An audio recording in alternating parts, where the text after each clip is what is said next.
When we began our frugal journey years ago, we knew it wasn't only about numbers and spreadsheets and using up what we have.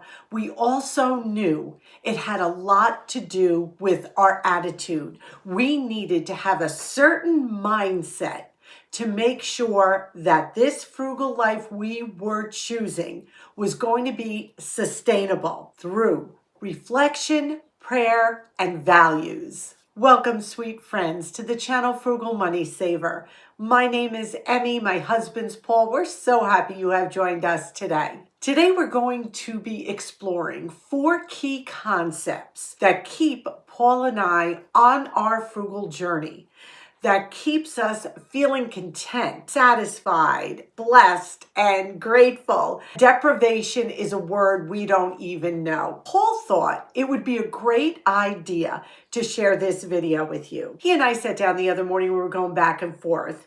And honestly, these were the 4 concepts that we came up with that keep us focused on our frugal journey. The first one is we needed to surrender any anxiety we had about our finances. Now, we didn't tell you this earlier, but we are back to Paul's COBRA plan for our health insurance at his job when he worked for the local government.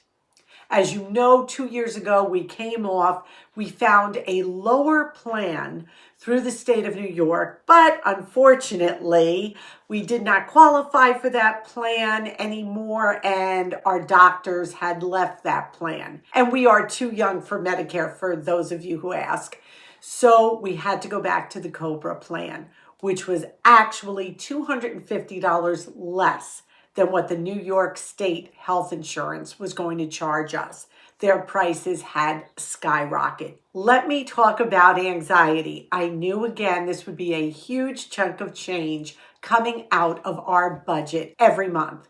So what did we do? We had to surrender that anxiety. We had to literally turn that over to God and say, you know what? You brought us this far. We have done it before. We know we're going to be able to do it again. I was anxious through the whole month of December when we had to make the change. I was like, oh, goodness, Paul, what do you think? And we went to prayer. And we just surrendered it to him. And we believed that he would work this out for us. And we know he will. We have the money to cover it. So that's not a worry. But whenever those finances change, when anything new comes into play, that anxiety always comes up. But we need to be proactive too. You can't just say, I'm handing this over to you and I'm not going to work, I'm not going to budget, I'm not going to cut back. It doesn't work that way. But the anxiety part of it, God will take care of. The second concept that we really utilize is we pray for wisdom. We pray for wisdom for our finances. Now, we don't pray, hey, God, send me money, or hey, God, let this happen so I have money. No. We pray for wisdom with our money and for our money. We are stewards of our money, and it's important to be good stewards of our money. We pray, God, help me to invest this money wisely. When there is a purchase to be made, Lord, let me make it, not in haste, but by praying about it and you giving us wisdom whether it is a good purchase or not to make. We pray for wisdom when it comes to self-control on spending money.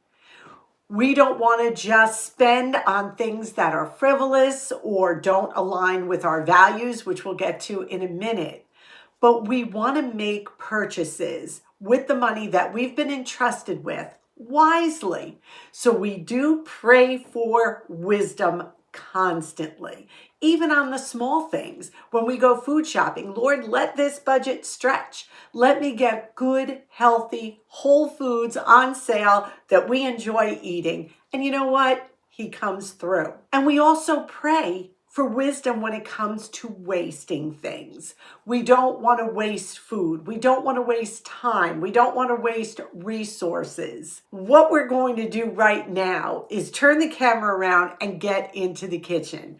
And we're going to show you how we took a bunch of vegetables that were almost on the way out. Not quite, but almost. And we're going to show you how we made a delicious stew with these vegetables, because that is being a good steward. That is being wise with the money and the food God has blessed us with. So let's turn this camera around and get into the kitchen. Look at the rainbow of colors here. We are in the middle of winter. It's February 4th today, and our temperatures have not come even close to 30 degrees in weeks now. Yeah, it's been absolutely brutal here.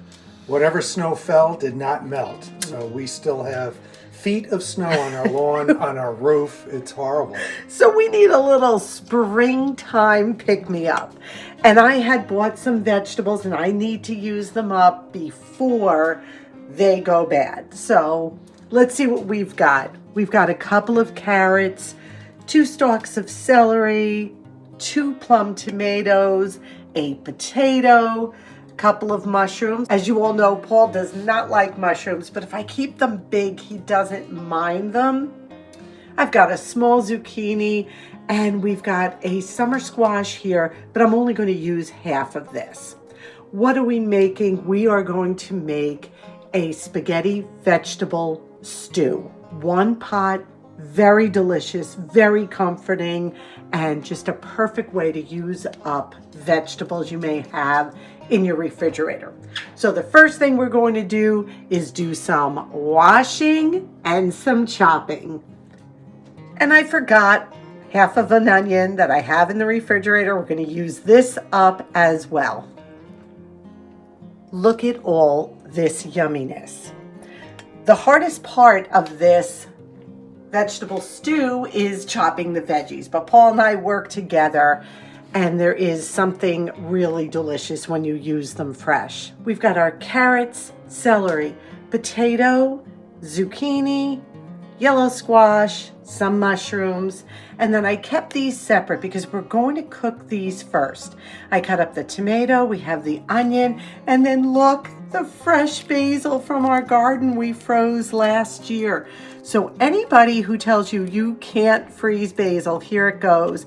And if you remember the tutorial, I can link it down below. It's just you take the leaves and you gently wash and dry them, lay them flat on a cookie sheet, flash freeze them, and then when you need them, as you can see, they come apart perfectly. So let's get to making this stew. In a large stock pot, we're going to add 2 tablespoons of olive oil. We're going to just let that heat up slightly. Then we're going to take our tomatoes, our onions, and our basil, put that right into the pot. And we're just going to saute this all together until the onions are translucent and the tomatoes have softened. While this is sauteing, I am going to use a little bit of pink Himalayan salt, just a little, and I'm also going to grind some peppercorns. You can see that the onions have become translucent, the tomatoes softer, and we're adding some minced garlic. I'm doing about 2 cloves. Now you only want to let this cook for just a few seconds until it becomes fragrant. We're interrupting this video because you want to talk about intentional buying. I have had the same Braun immersion blender since about 1987. It lasted to 2000 and what is this, 26? It just died. But we were at a tag sale about a year ago, and I saw this one. I saw the original price was $40. And when we looked at it at the tag sale, we took it out of the box just like this. It looks like it was brand new or maybe used once or twice. I mean, look at this. There's still little screws and packages. And I said to Paul, our original Braun immersion blender is almost 40 years old. That thing is not going to last forever. And the price, $5.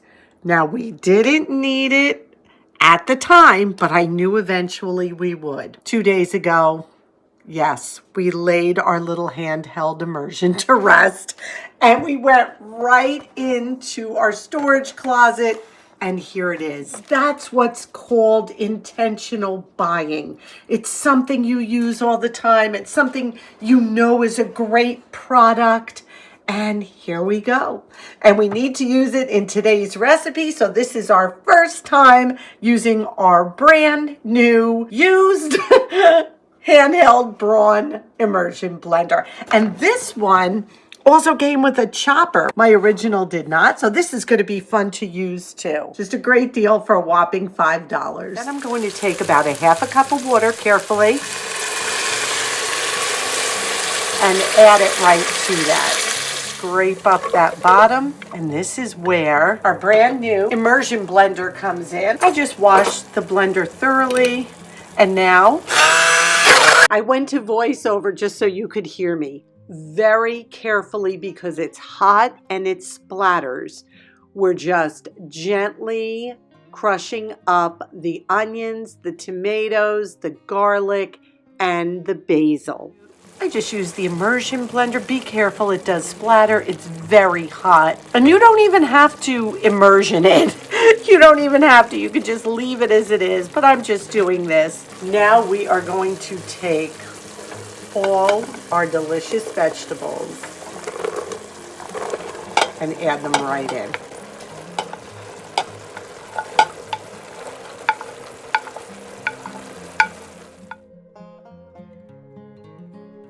And now we're going to cover everything with water. I think I'm going to add just a little bit more too. There we go. So just cover it with water. It depends how many vegetables you have, and bring it to a boil. So this has come to a boil. What we're going to do now is just put it on low. We're going to put the cover on, but we're going to keep it slightly askew because we want this to reduce just a little bit. Look at the broth, how it has just taken on the richness of these veggies. Put the cover on. Leave it just off a little.